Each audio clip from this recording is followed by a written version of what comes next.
और आइए बात करते हैं बिहार चुनाव की। हमने आपको बताया था कि एलजेपी के मुखिया चीफ चिराग पासवान हमारे साथ मौजूद रहेंगे, तो हम उनसे बातचीत करेंगे। आइए बताते हैं आपको कि कैसे बिहार के पुनः चुनावी माहौल में भी ज़बरदस्त गर्माहट है। इस वक्त चिराग पासवान हमारे साथ मौजूद हैं। चिराग जी, स्वागत है इंडिया टीवी पर आपका, और हमारी संवेदनाएं आपके साथ हैं। आपके पिताजी रामविलास पासवान जी की कमी शायद ही कभी कोई राजनीतिज्ञ भरपाई कर पाएगा। जी चिराग जी, आपने एक बहुत बड़ा जोखिम उठाया है। 143 सीटों पर आप खुद अपनी पार्टी के उम्मीदवारों को उतारना चाहते हैं। लोग कह रहे हैं कि आप दरअसल अवसरवाद राजनीति को एक बढ़ावा दे रहे हैं। ऐसे में भारतीय जनता पार्टी के नेता सुशील मोदी की तरफ से एक बयान आया है कि दरअसल आप वोट कटवा हैं। बिहार की राजनीति में वोट कटवा की एक अलग ही पहचान होती है। क्या आप वाकई में वोट कटवा हैं? पापा कहते थे अजय जी, हमेशा कहते थे कि अगर शेर का बच्चा होगा तो जंगल चीर के निकलेगा, और अगर गीदड़ होगा तो वहीं पे मारा जाएगा। तो मैं शेर के बच्चे की तरह जंगल चीरने निकला हूँ, पापा के सपने को पूरा करने निकला हूँ। और पापा ही चाहते थे हमेशा। आज जिस तरीके से सुशील मोदी जी का ये बयान आया, पापा के पुराने साथी रहे हैं, सहयोगी रहे हैं। पापा ने इस पार्टी को 20 साल पहले पापा ने इस पार्टी की नींव रखी थी, और तमाम तरीके के उतार चढ़ाव देखते हुए पापा पार्टी को यहाँ तक लेकर आए। सुशील जी के इस बयान से कहीं ना कहीं पापा को आहत ज़रूर होगा, क्योंकि पापा के सबसे अच्छे मित्रों में से सुशील मोदी जी थे। और पापा अगर होते और पापा के सामने अगर सुशील मोदी जी ये कहते कि उनकी बनाई हुई पार्टी वोट कटवा है, तो मुझे लगता है कहीं ना कहीं पापा काफ़ी आहत होते। उनके इस बयान से मैं भी काफ़ी दुखी हूँ। बहरहाल मेरा समर्पण हमेशा भारतीय जनता पार्टी के साथ, खास तौर पर हमारे प्रधानमंत्री आदरणीय नरेंद्र मोदी जी के साथ था, है और रहेगा। कोई कुछ भी बोले, कोई कुछ भी कहे, मुझे उससे फ़र्क नहीं पड़ता। मुझे पता है कि पापा के 51 साल की मेहनत है, सक्रिय राजनीति के बेदाग 51 साल की मेहनत है लोक जनशक्ति पार्टी, और उसी मेहनत के आधार पर और पार्टी की नीति के आधार पर, Bihar first, Bihari first vision के आधार पर मैं जनता के बीच जाऊंगा। वोट काटने नहीं, जनता का समर्थन पाने जा रहा हूं, और पूरा विश्वास है कि जनता का समर्थन लोक जनशक्ति पार्टी को मिलेगा, और परिणामों के बाद भाजपा के नेतृत्व में भाजपा लोजपा सरकार बनेगी। ज़रा विरोधाभास नहीं है आपकी बातों में? भारतीय जनता पार्टी ने स्पष्ट तौर से कहा है कि नीतीश कुमार ही मुख्यमंत्री पद के उम्मीदवार रहेंगे एनडीए के गठबंधन के आधार पर। ये चुनाव बीजेपी जेडीयू के साथ लड़ भी रही है। आप अलग हैं, आप प्रधानमंत्री की भूरी भूरी प्रशंसा करते हैं, करनी भी चाहिए, वो ऐसी शख्सियत हैं, लेकिन बीजेपी के साथ आप अपना जुड़ाव भी देखते हैं। समझ में नहीं आ रहा आप करना क्या चाहते हैं? नहीं, इसमें विरोधाभास कहाँ है अजय जी? आप मुझे समझाइए ना, इसमें कन्फ्यूजन कहाँ है?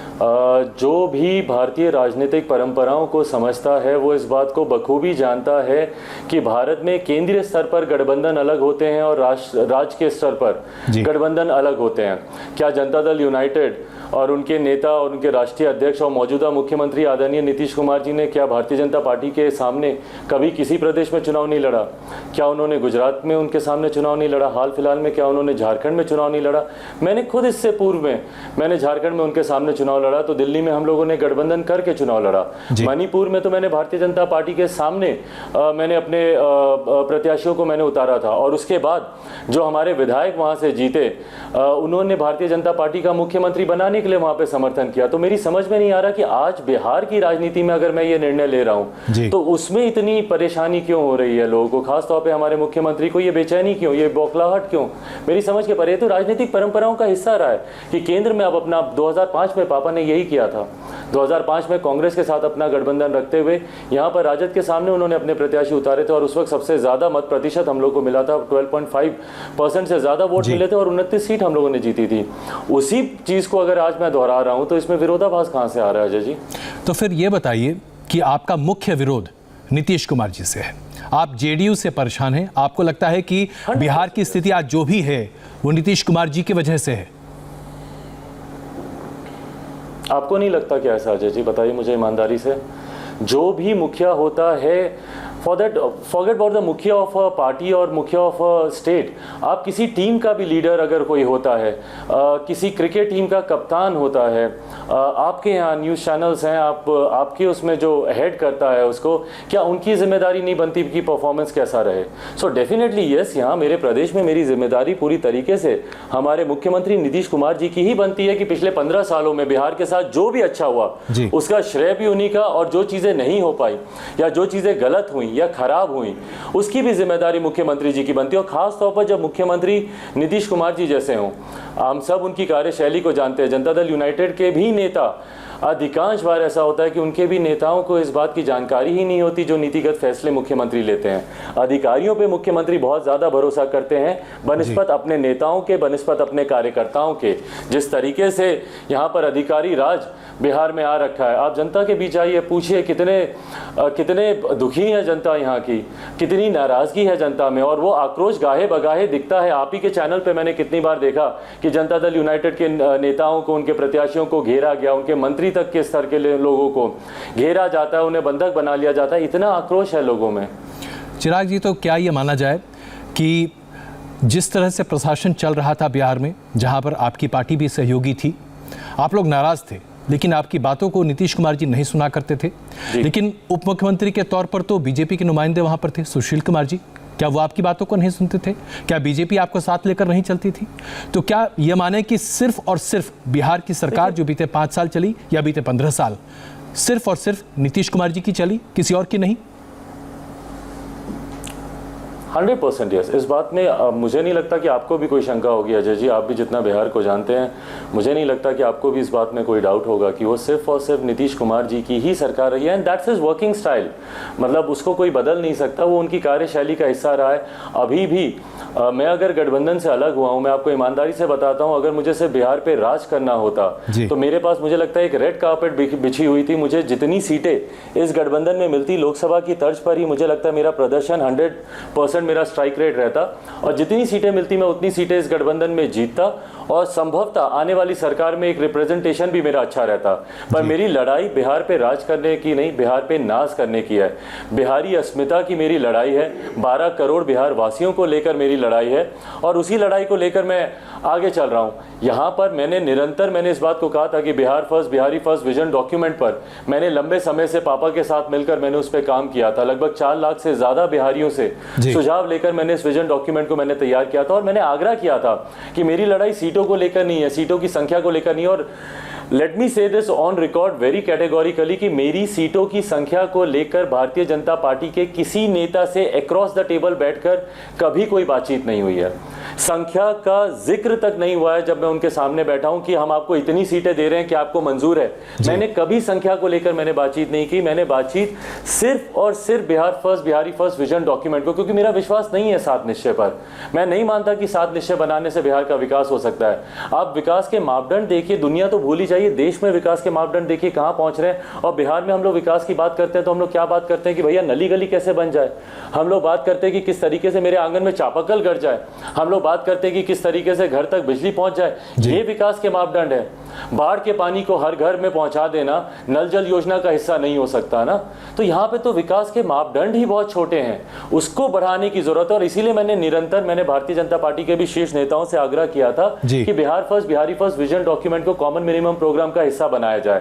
पर माननीय मुख्यमंत्री जी की कार्यशैली रही है कि वो किसी के एजेंडे को अपने साथ जोड़ते नहीं है, और वो अभी भी महागठबंधन के ही एजेंडे को आगे लेकर आ रहे हैं। 7 निश्चय का कार्यक्रम 2015 में महागठबंधन की सरकार कांग्रेस और राजद के समर्थन से माननीय मुख्यमंत्री जी ने इस एजेंडे को बनाया था, और उसी को आगे लेकर आ रहे हैं। मैं महागठबंधन के एजेंडे पे काम नहीं कर सकता। और जिस दिन मुख्यमंत्री ने 7 निश्चय पार्ट 2 की घोषणा की, उस दिन मैंने अपनी राह अलग कर ली। चिराग जी, मैं विकास पे बिहार में क्या क्या हुआ इस पर लंबी चर्चा कर सकता हूँ। मैं भी बिहार से हूँ, जाहिर सी बात है, कई सारी मेरी खुद की पर्सनल एक्सपीरियंसेस भी हैं। लेकिन जो आपके विरोधी, खास करके जेडीयू के विरोधी हैं, वो ये कह रहे हैं कि आप और रामविलास जी इस बात को लेकर बहुत हिंदी का शब्द है जो बिहार में बड़ा चर्चित है, कलस गए थे आप, कि उन्होंने कहा था कि राज्यसभा भिजवाने में उनका बहुत बड़ा योगदान था नीतीश कुमार जी का। और उसके बाद से आपको लगा था कि नीतीश कुमार जी लगातार एलजेपी को किनारे कर रहे हैं, दरकिनार कर रहे हैं। क्या आप वाकई में कलस गए थे? मैं आपको इसकी पृष्ठभूमि समझाता हूं अजय जी कि ये शुरुआत कहां से हुई। जी सबसे पहले 2019 के जो लोकसभा के चुनाव हुए थे, आप पिताजी के स्वभाव को आप भी व्यक्तिगत तौर पर अच्छे से जानते हैं। पापा जब भी जिस भी गठबंधन में रहे बहुत ऑनेस्टली रहे। मुझे जरूर इस बात का एतराज निरंतरता में रहा कि नीतीश कुमार जी के खिलाफ मैंने अपनी राजनीतिक शुरुआत की है और हमारी पार्टी की भी शुरुआत नीतीश जी के कार्यकाल के खिलाफ ही रही। 2005 का चुनाव हम लोग साथ में नहीं लड़े, 2010 का नहीं लड़े, 2015 का चुनाव नहीं लड़े, पर 2017 में जब रातों रात माननीय मुख्यमंत्री महागठबंधन को छोड़कर एनडीए गठबंधन का हिस्सा बने तो उस वक्त हम लोग के पास विकल्प नहीं था। मैंने कई बार पापा से बात की कि देखिए मैं इनके साथ लोकसभा का चुनाव मैं नहीं लड़ सकता हूं, मेरी राजनीति इनके खिलाफ से शुरू हुई है। बट बहरहाल उस वक्त क्योंकि लोकसभा के चुनाव सर पर थे, हम लोग को उस चुनाव में साथ में जाना ही था। उस चुनाव का एक प्रकरण बताता हूं और उसके बाद राज्यसभा की भी मैं आपको जानकारी देता हूं। चुनाव के दौरान अजय जी कोई लोकसभा की ऐसी सीट लोक जनशक्ति पार्टी की नहीं है जिसमें माननीय मुख्यमंत्री ने हम लोग को हराने का प्रयास नहीं किया हो। मैं अगर अपनी लोकसभा का जिक्र करूं, शेखपुरा के विधायक हों या वहां पे मेरे क्षेत्र में पूर्व मंत्री हों या इनके जिला अध्यक्ष हों या इनके वरिष्ठ नेता हों या इनके संभावित प्रत्याशी, आज की तारीख में जो हो सकते थे, चकाई के कुछ ऐसे नेता हैं जिन्होंने निरंतरता में प्रयास किया कि कैसे मैं वो सीट हारूं। पारस चाचा हाजीपुर से चुनाव लड़ रहे थे, उनको हराने का जदयू के तमाम नेताओं ने प्रयास किया। परबत्ता के विधायक हों या उनके और जिला अध्यक्ष या वरिष्ठ नेता हों, उन्होंने खगड़िया में कैसे साहब को हराने का प्रयास किया। यही प्रयास वैशाली में वीना जी के साथ हुआ, नवादा में चंदन के साथ हुआ, समस्तीपुर में रामचंद्र चाचा उस वक्त थे उनके साथ हुआ। बहरहाल वहां से तो इनका अविश्वास दिखा कि किस तरीके से इन्होंने विश्वासघात हम लोगों के साथ किया। और ये बात निरंतरता में पापा ने throughout the elections Nitish Kumar ji को खुद पूछेगा आप माननीय मुख्यमंत्री जी से, खुद पापा ने निरंतर उनको फोन करके उनके साथ बैठकर उनको निरंतर ये बताया कि आपके लोग हम लोग के साथ गलत कर रहे हैं, आपके लोग हम लोग के साथ गलत कर रहे हैं। बहरहाल अविश्वास की शुरुआत तो वहां से हुई। राज्यसभा का आपने जिक्र किया, राज्यसभा चुनाव की मैं आपको बात बताता हूं। ये घोषणा आप सबके चैनल भी वहां पे मौजूद थे, आपका भी कैमरा वहां पे मौजूद था, जब उस वक्त के भारतीय जनता पार्टी के राष्ट्रीय अध्यक्ष अमित शाह जी ने जब इसकी घोषणा की थी, उन्हीं के आवाज पर लोकसभा चुनाव में सीटों के बंटवारे की घोषणा की गई थी। घोषणा से पहले माननीय मुख्यमंत्री, मेरे पिताजी मौजूद थे, अमित शाह जी मौजूद थे, भूपेंद्र यादव जी मौजूद थे, मैं खुद मौजूद था उस कमरे में जब ये पूरा क्लियर हुआ था कि 17-17-6 प्लस एक राज्यसभा की सीट दी जाएगी। और इसी के आधार पर अनाउंसमेंट भी हुआ था। वो प्रेस कॉन्फ्रेंस आज भी यूट्यूब पे मौजूद है जिसमें माननीय मुख्यमंत्री मौजूद हैं और उसी में अमित शाह जी ने स्पष्ट तौर से कहा था कि जो पहली लोकसभा की राज्यसभा की सीट आएगी वो आदरणीय रामविलास पासवान जी को दी जाएगी। नामांकन से ठीक पहले माननीय मुख्यमंत्री जी का संदेश पापा को आता है कि वो नाराज हैं और उनको जानकारी नहीं दी गई है राज्यसभा की सीट के बारे में। उसके बाद उन्होंने पापा को मजबूर किया कि वो सीधा मुख्यमंत्री के आवास जाएं, वहां पर जाकर उनके सामने मिन्नत करें। एक पुत्र होने के नाते पिताजी के साथ जिस तरीके का उनका बर्ताव रहा, जिस तरीके से अपना वर्चस्व दिखाने की उनकी वो जिद थी, पापा निरंतर उनसे रिक्वेस्ट करते रहे, उन्होंने पापा की बातों को नहीं सुना। पापा ने लास्ट में ये भी कहा कि आप मेरे साथ विधानसभा तो चलिए, आप सबके विजुअल्स में वो कैप्चर हुआ होगा। माननीय मुख्यमंत्री बाद में लास्ट में वो विधानसभा आए जब मुहूर्त का समय, बाकी सब जो हमने सोचा था वो सब हो गया था, उसके बाद आए। तो जिस तरीके से उस वक्त पापा को अपमानित करने का प्रयास किया और अब जिस तरीके से प्रेस कॉन्फ्रेंस में माननीय मुख्यमंत्री कहते हैं कि मेरी वजह से वो राज्यसभा गए हैं। बताइए, रामविलास पासवान जी जो खुद 9 बार लोकसभा के सदस्य रहे हैं, 2 बार Guinness book of world record में for winning with the highest margin उनका नाम दर्ज है, उनको मुख्यमंत्री की जरूरत पड़ेगी राज्यसभा जाने के लिए? कैसी बातें कर रहे हैं मुख्यमंत्री जी।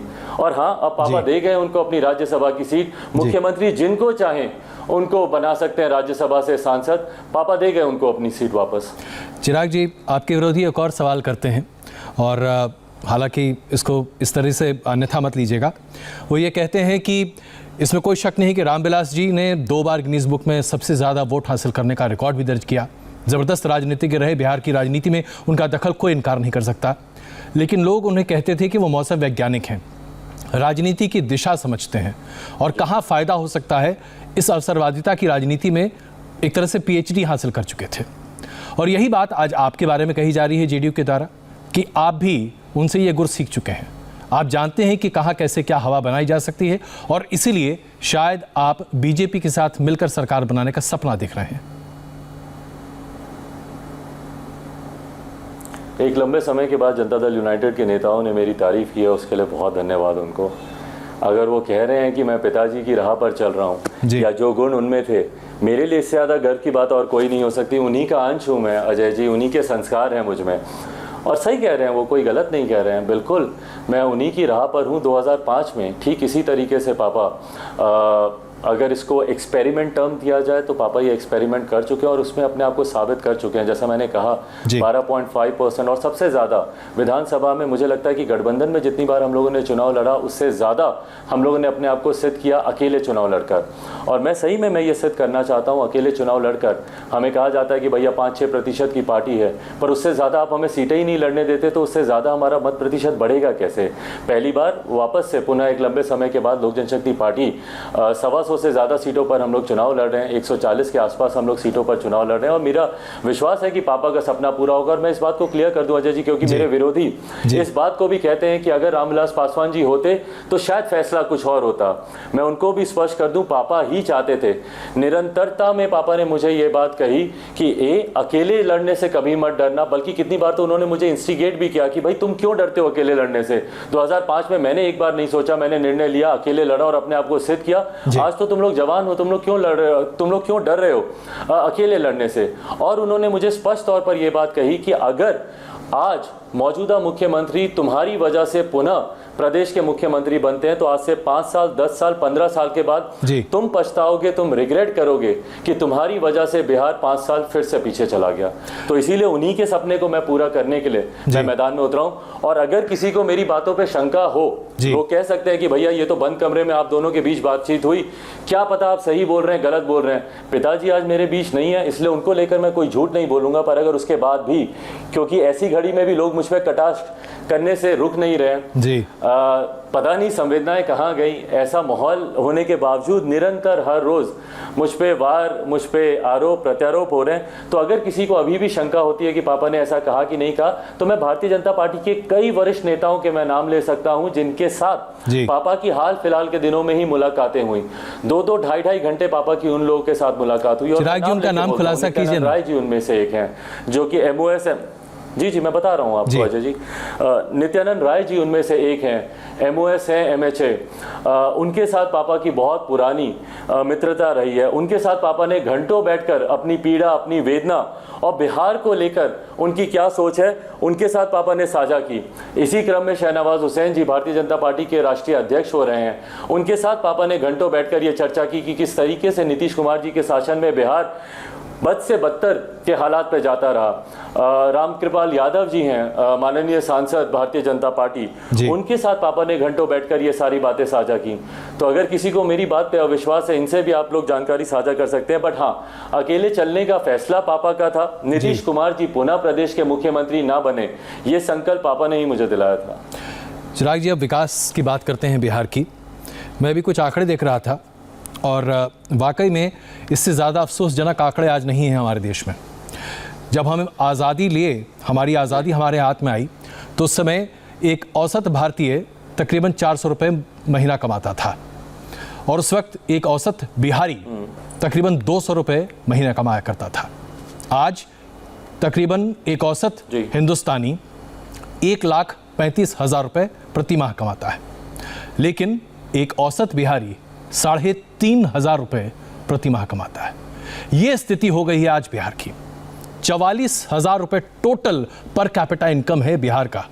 इससे ज़्यादा हाल बिहार नहीं हो सकता। इसके लिए क्या सिर्फ लालू प्रसाद यादव जिम्मेदार हैं? देखिए नहीं अजय जी, बहुत अरसा बीत गया उस बात को। 12 साल में एक युग बदल जाता है। 15 साल हो गए लालू जी के शासन को। आप अब नहीं कह सकते कि लालू जी ने अस्पताल क्यों नहीं बनाए या लालू जी ने वो क्यों नहीं किया। 15 साल से आप हमारे प्रदेश के मुख्यमंत्री हैं, जिम्मेदारी आपकी बनती है। और मेरे लिए ये इशू रहा है जो पर कैपिटा इनकम का आपने जिक्र किया, जब तक किसी प्रदेश में पर व्यक्ति आय नहीं बढ़ाई जाएगी तब तक आप उस प्रदेश का विकास नहीं कर सकते। तभी आप लॉकडाउन में आप इस बात की दुहाई देते हैं कि हमारे पास संसाधनों की कमी है। रेवेन्यू जनरेट करने के लिए, आपने राजस्व जनरेट करने के लिए आपने क्या किया 15 साल में, आपको शायद खुद ही नहीं पता होगा, क्योंकि आप कुछ कर ही नहीं पाए इन 15 सालों में। सिर्फ आप सोशल इंजीनियरिंग करते रहे। आप बांटो और शासन करो की राजनीति करते रहे, जो किसी जमाने में विदेशी हमलों के ऊपर करते थे, अंग्रेज हमलों के ऊपर करते थे। आपने दलित को महादलित किया, आपने पिछड़ा को अति पिछड़ा किया। आपने बांटने के अलावा आपने क्या राजनीति की? क्या आपने कभी सोचा कि मैं पर कैपिटा इनकम को मैं कैसे इंप्रूव करूं? क्या आपने यहाँ पे उद्योग लगाने की कभी आपने सोची? क्यों आज की भी तारीख में सिर्फ बिहारियों को ही दूसरे प्रदेश जाना पड़ता है? मैंने कभी नहीं सुना कि कोई बंबई का लड़का बिहार आता हो शिक्षा के लिए, या कोई दिल्ली का लड़का बिहार आता हो रोजगार के लिए। सिर्फ हम बिहारियों को ही दूसरे प्रदेश जाना पड़ता है शिक्षा के लिए हो, रोजगार के लिए हो। क्यों मेरे बच्चों को कोटा जाना पड़ता है आज भी पढ़ाई करने के लिए? कोटा में पढ़ने वाला बिहारी, पढ़ाने वाला बिहारी, वहां पे अधिकांश शैक्षिक संस्थान के मालिक बिहारी पर व्यवस्था राजस्थानी। क्यों ये व्यवस्था हम बिहार में नहीं कर सकते? आखिरी बार हमारे मुख्यमंत्री ने कब इन्वेस्टर समिट किया था मुझे नहीं पता, पर आप इन्वेस्टर समिट जब तक करेंगे नहीं, निवेशकों को जब तक आप बुलाएंगे नहीं, लैंड रिफॉर्म बिहार में ऐसे हैं उसमें जब तक आप बदलाव नहीं करेंगे, सिंगल विंडो क्लियरेंस आप जब तक निवेशकों को नहीं देंगे, आप नहीं यहाँ पे इन्वेस्टमेंट करवा सकते हैं। और इन्वेस्टमेंट करवाना तो दूर की बात है, मुख्यमंत्री का तो अभी 2 दिन पहले बयान आया कि बिहार में तो उद्योग लग ही नहीं सकते। क्यों नहीं लग सकते? क्योंकि लैंड लॉक्ड है। भैया जब पंजाब में लग सकते हैं, जब हरियाणा में लग सकते हैं, जब मध्य प्रदेश राजस्थान में लग सकते हैं उद्योग, सिमिलर भौगोलिक परिस्थितियां हैं वहां पर, तो बिहार में क्यों नहीं लग सकते? मतलब मुख्यमंत्री इस बात को कह रहे हैं कि भैया बिहार में जब तक वो मुख्यमंत्री हैं बिहार में किसी युवा को वो रोजगार नहीं दे सकते। और युवा विरोधी मुख्यमंत्री जी की सोच रही है। आप मुख्यमंत्री को कभी भी देखिए, जब भी युवाओं का जिक्र आएगा ना, या हम जैसे किसी का भी जिक्र आएगा, अरे ये लोग तो अनुभवहीन है, इन लोगों को तो कुछ पता ही नहीं है, ये लोग तो कुछ जानता ही नहीं है, सारा दिन बस ट्विटर पे लगा रहता है, इन लोगों को तो कुछ पढ़ता ही नहीं है, ये लोग कुछ जानता ही नहीं है। सिर्फ युवा विरोधी बातें करते हैं। युवाओं को पढ़ाने के लिए आप कुछ नहीं करते, युवाओं को रोजगार देने के लिए आप कुछ नहीं करते। यहाँ पर अनंत संभावनाएं अजय जी, अगर आप रेवेन्यू जनरेट करने की बात करें, रिलीजियस टूरिज्म उसमें से कितनी बड़ी संभावना है। अयोध्या में एक तरफ जब भव्य राम मंदिर का निर्माण हो रहा है, तो क्यों नहीं आप सीतामढ़ी में माता सीता का एक भव्य मंदिर बनाते? क्यों नहीं आप प्रधानमंत्री जी से बात करते और आप एक कॉरिडोर बनाते कि जो भी अयोध्या में भगवान राम के दर्शन करेगा सीधा सीतामढ़ी आएगा, यहाँ पे माता सीता का आशीर्वाद लेगा। भगवान महावीर की जन्मस्थली रही है हमारा प्रदेश, क्यों नहीं हम भगवान महावीर के बड़े बड़े मंदिर, बड़े बड़े यहाँ पे बनाते हैं, उनके आश्रम स्थल हम बनाते हैं। लछवाड़ की बात हो, वैशाली की बात हो, पर ये सोच ही नहीं है। मुख्यमंत्री सैचुरेशन पर आ गए हैं, या तो अपने विकास के विजन को लेकर, और या फिर वो नली गली से ऊपर ही नहीं उठ पा रहे हैं। चिराग जी, अब ऐसे में एक और बयान मैं आपके सामने रखता हूँ, मैं चाहता हूँ कि आप उस पर भी स्पष्ट प्रतिक्रिया दें। ये बयान बिहार के उप मुख्यमंत्री सुशील मोदी का है, जो भारतीय जनता पार्टी के नेता हैं। जब कोविड की वजह से पूरे देश की जनता वापस भाग रही थी अपने अपने गांव में, सबसे ज़्यादा बिहार के मजदूर गली गली से, अलग अलग शहरों से, बेंगलुरु से, चेन्नई से, मुंबई से, दिल्ली से भाग रहे थे। उस वक्त सुशील मोदी जी का बयान आया था और उन्होंने कहा था कि बिहार के पास श्रम शक्ति है, यानी कि हम मजदूर प्रोवाइड करने वाले सबसे बड़े एजेंसी हैं। उनके बयान को आप कैसे देखते हैं? नहीं, देखिए, इससे मतलब इस तरीके के बयानों से मैं बिल्कुल सहमत नहीं हूँ। और माननीय मुख्यमंत्री जी के संरक्षण में कई बार उप मुख्यमंत्री इस तरीके के बयान दे देते हैं, जिससे मैं बिल्कुल सहमत नहीं हूँ। मुझे लगता है कि आप व्यक्तिगत तौर पर भी, मैं जितना जानता हूँ माननीय उप मुख्यमंत्री सुशील मोदी जी को, मैंने कहा कि पापा के बहुत अच्छे दोस्त रहे, मुझे नहीं लगता कि व्यक्तिगत तौर पर भी, पर हाँ, मुख्यमंत्री जी के संरक्षण में कई बार वो इस तरीके के बयान देते हैं। उन्होंने तो यहाँ तक कह दिया था कि बिहारियों को आनंद आता है बाहर जाकर काम करने में। कौन, किसको आनंद आएगा अजय जी, मुझे बताइए। आप भी बिहार के हैं, आप अपना प्रदेश छोड़कर बाहर हैं। आज अगर ये अपॉर्चुनिटी अगर आपको बिहार में मिलती, क्या आप जाना चाहते? कोई नहीं जाना चाहता। अपने माता पिता, दादा दादी, नाना नानी, चाचा चाची, भाई बंधु, यार रिश्तेदार, दोस्तों को छोड़कर कोई बाहर नहीं जाना चाहता है अजय जी। हर कोई चाहता है। मुझे कितनी बार फ्लाइट में मुझे IT प्रोफेशनल्स मिलते हैं जो कि बिहार के होते हैं, वो मुझे बोलते हैं कि भैया कुछ ऐसा करवा दीजिए कि IT जॉब्स हम लोग को बिहार में मिल जाए, नहीं तो होली, दिवाली, छठ पूजा, घर में मरनी करनी, आने जाने में ही जितना पैसा खर्च होता है हम लोग का, हम कुछ सेविंग ही नहीं कर पाते। और हकीकत है, जितना रेवेन्यू हम अपने प्रदेश का बाहर देते हैं, उसी रेवेन्यू को अगर हम अपने प्रदेश में अगर हम एकत्रित करके रखने में अगर हम लोग सफल रहे, और ये तो मुख्यमंत्री का ही सपना था अजय जी।